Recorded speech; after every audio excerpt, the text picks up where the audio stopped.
kangen masakan ibu. Matahari mulai tenggelam di balik bukit, menciptakan semburat cingga di langit yang menyapu wajah-wajah muram di pinggiran kota kecil itu. Di sebuah rumah sederhana berdinding kayu yang mulai lapuk, aroma tanah basah bercampur dengan udara dingin sore hari. Di dalamnya, Riko duduk termenung di atas kursi kayu yang bergoyang pelan setiap kali ia berpindah posisi. Matanya yang sayu menatap meja kosong di depannya. Tidak ada lagi semangkuk sop hangat atau nasi goreng buatan ibu yang penuh kasih sayang. Ibu sudah tiada. Sejak kepergian ibu, hidup Riko berubah menjadi perjuangan tanpa akhir. Ibu, sosok penuh kelembutan yang selalu bangun pagi-pagi menyiapkan sarapan terbaik untuk keluarganya, telah meninggalkan mereka lebih cepat daripada yang diharapkan.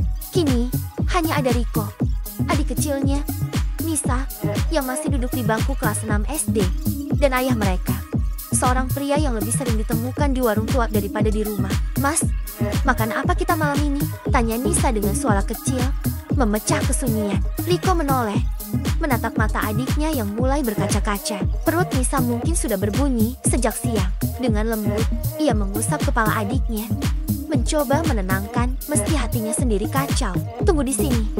Ya, Mas akan cari sesuatu." Riko bangkit dengan langkah berat. Ia tahu, di dapur hanya ada beberapa butir beras dan sedikit garam. Minyak goreng pun hampir habis.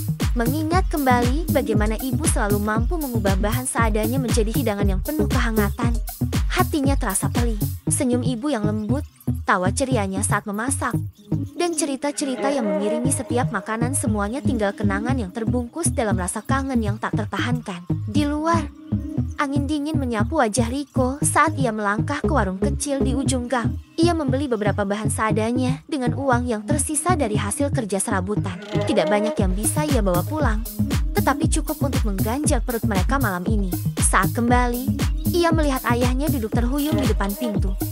Bau alkohol menyengat dari tubuhnya. "Kalian gak usah tungguin aku," gumam ayah dengan suara serak, sebelum kembali larut dalam dunianya yang gelap. Riko hanya diam. Dendam dan kecewa bergumul dalam hatinya. Tetapi ia menahannya untuk Nisa. Ia tahu, jika ia jatuh, tidak akan ada yang menjaga adiknya. Ibu sudah mempercayakan tugas itu kepadanya, meski tanpa kata-kata. Di dapur, Riko mulai memasak. Ia mencampur beras dengan garam dan sedikit sayur yang ia temukan di lemari. Asap mengepul dari panci, membawa aroma sederhana yang memenuhi ruangan kecil itu.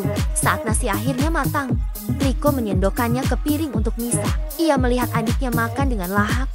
Senyum kecil mulai muncul di wajahnya. Meskipun makanan itu jauh dari lezat, rasa lapar mereka akhirnya terobati. Malam itu, setelah Nisa tertidur di pangkuannya, Riko menatap langit-langit rumah dengan mata berkaca-kaca. Kenangan akan masakan ibu kembali berputar dalam pikirannya. Ia teringat rasa sayur asam yang segar, ayam goreng yang renyah, dan aroma sambal yang selalu membuat mereka makan dengan semangat. Bukan hanya rasa makanannya yang ia rindukan, tetapi juga rasa aman dan kasih sayang yang selalu hadir di setiap gigitan. "Ibu, Riko kangen," bisiknya pelan, membiarkan air mata jatuh tanpa malu. Ia tahu, hidup akan terus sulit, tapi demi adiknya, ia akan terus berjuang. Seperti ibu, ia akan belajar menciptakan kehangatan dari apapun yang ia miliki, meski hanya secuil harapan dan segenggam kasih yang tersisa.